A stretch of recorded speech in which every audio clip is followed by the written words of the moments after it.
Hi, Capt. It's Steve for this week's Boat Test Reports. Thanks for being with us today. Let's start right in with the news. Rideshare giant Uber is moving ahead to bring its services to London with its first commuter boat service. The company has partnered with London's largest river operator, Thames Clippers, with its network of 20 boats and 23 piers, to operate under a new Uber Boats by Thames Clippers to bring the service to fruition. According to NOAA, this past June catapulted to the third highest temperature month, creating a tie with June 2015 and the second highest in the 141 years of record keeping. The global land and ocean temperature was 1.66 degrees Fahrenheit above the 20th century average, again tying for 2015. And speaking of records, a recent report from the NMMA shows that May set a new growth record in our industry.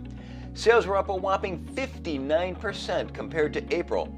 That makes the figures the highest in a decade, with top sellers being PWCs, saltwater fishing boats, and jet boats, which account for 41% of new boat sales.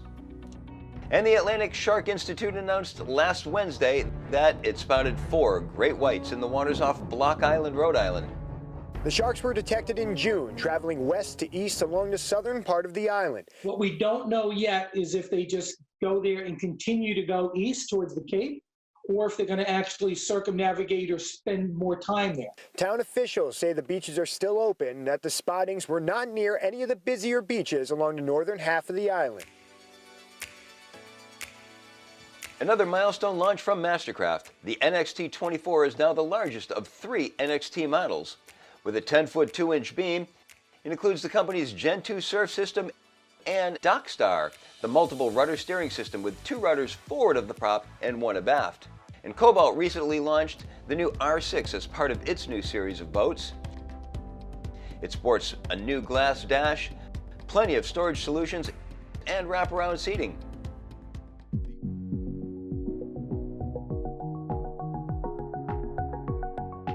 If you're looking for something sleek and stylish in a quality-built yacht, take a look at the Palm Beach 55. If first impressions mean a lot, then the 55's 96-square-foot cockpit will leave a lasting one. Gatherings will be at the transom-mounted forward-facing seating behind a gloss-finished wood table mounted on 2 stainless pedestals in fixed positions. The 55 comes with a tender garage that can house a 10-foot tender, complete with a 20-horsepower 4-stroke outboard installed. The salon is aft with an L-shaped sofa to port wrapping around an expandable gloss-finished table on a fixed pedestal to starboard. Opposing seating consists of 2 love seats fore and aft of a freestanding coffee table. The galley is forward and to port. Now this is neat. A hatch in the deck next to the galley leads to a utility room. The lower decks are accessed from a centerline companionway, and the master is fully forward. The layout of the master is consistent with the bow stateroom, with an island berth fully forward and steps to the sides to ease entry. The VIP is to port. To starboard is the guest stateroom, accessed with both a swinging door and a slider. There's so much more to see in this beautiful yacht, so take a look at our full features inspection and performance videos, all available on BoatTEST.com. Now for a little more on seamanship. Ever seen 2 lines crossing each other at the stern of a docked boat? Well, much like the spring lines we've discussed, these keep the stern from drifting from side to side. So why not just run straight from one side to the dock? Because this crossing method also allows for accommodating a wide range of a changing tide. Ever think that boats are getting too expensive? Don't you wish someone, anyone, would make a well-built boat with all the seakeeping aspects done right, but without all the bells and whistles, complexities, and expensive joinery work that puts boats out of the price range of most people? Well, we found just such a builder for you. Eastern Boats was founded in 1981 in New Hampshire with 1 boat, and 39 years later, it's grown to 3 brands and 27 models ranging from 18 to 30 feet. Its hand-laid boats are beefy but relatively light thanks to core construction and hulls and decks. They're also Spartan, simple and utilitarian, just like the lobster boats that inspired them. Here to talk about just how they do things is Eastern Boats partner and COO, Greg Hopkins. Greg, thanks very much for joining us today. It's nice having you with us. Thank you very much for having me. Tell us what's going on at Eastern Boats. We started the year off, I think, like everybody else, with a just, man, we were off to a record pace. And then, the whole COVID thing happened and set us back like it did everybody else. But we're surviving, and we're building boats, and we've come out the other side, so to speak, and everything's opened up again. And man, we're seeing more and more orders come in, and we're just happy to be building boats. Outstanding. So 3 brands, correct? We have Eastern, Seaway, and Rossboro, USA. When a customer comes to you, they're able to buy a boat without giving up the kids' college fund and making a lot of sacrifices. And that's a big thing. I think if more people built boats the way that you do, we'd have a lot more people buying boats. But what do you do to make them more affordable?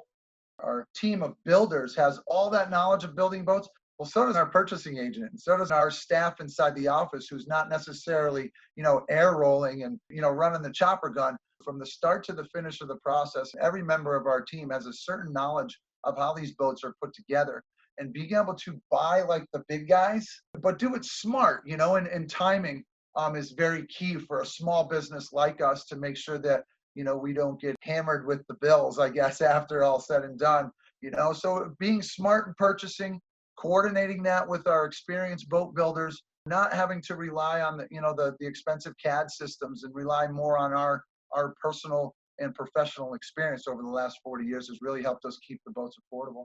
Your boats are also made, it seems, for the long haul. We're not going to make electrically actuated hatches, an electrically opening window. I mean, if the hand can move something, it's made to move it by hand. So eliminating a lot of those trinkets or gadgets, we're still kind of building boats old-fashioned. That eliminates the cost, but it also eliminates a lot of things that could go wrong down the road. The more you put in there, the more that can go wrong is kind of our feeling. And if we can still put out a good, solid, reliable boat, people enjoy that. Who are your typical customers? What's your typical buyer? I think it's a customer that has probably been boating for a while. We don't typically get that person who's in their young 20s looking for their first boat. Those are usually those go fast guys. They like to get on them deep V hulls and boom, hit that throttle and go. Our boaters are probably the ones that I've learned throughout the years that the waters aren't always as calm as you see in the commercials. The oceans can change and they can turn rough just like that. And where we consider ourselves kings is in that mid-throttle range, that upper teens to mid to upper 20s. Now, you can push our boats into the 30s, no problem. And they'll ride just fine. But those experienced boaters start to realize they're tired of pounding up and down. They start to look at a down east style. They start to come to Eastern Boats, Seaway, Rossboro, and they start to realize, man, this is the ride I want. Greg, pull out your crystal ball and tell me what you think the future looks like for Eastern.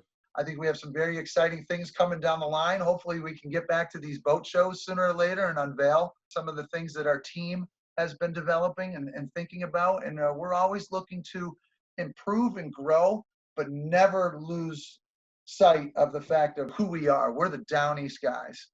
Do you have a dealer network, or are all your boats sold factory direct? We do have a dealer network. We have a few locations in New England, which can be found on our website.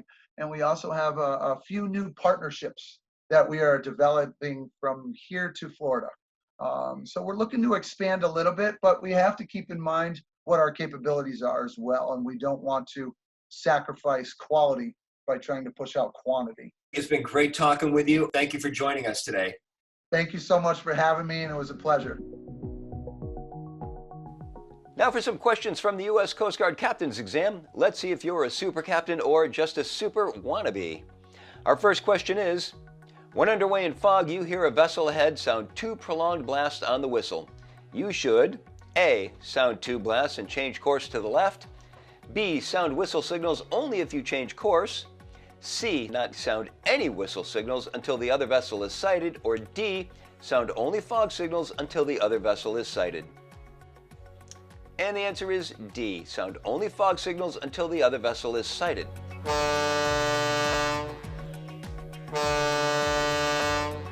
That vessel is signaling that she is underway but stopped and not making way through the water. You should keep sounding fog signals until she is sighted and then signal passing signals. How about another foggy day question?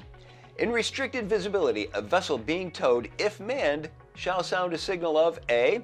1 prolonged and 3 short blasts. B. 1 prolonged and 2 short blasts. C. 3 short blasts. Or D. 2 short blasts. And the correct answer is A, 1 prolonged and 3 short blasts.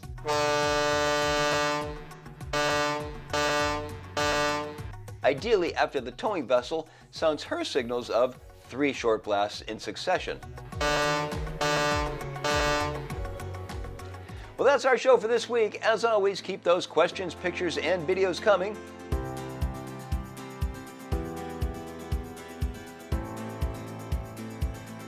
Stay safe, practice social distancing, and thanks for watching. As always, I'm Captain Steve, and I'll see you on the water.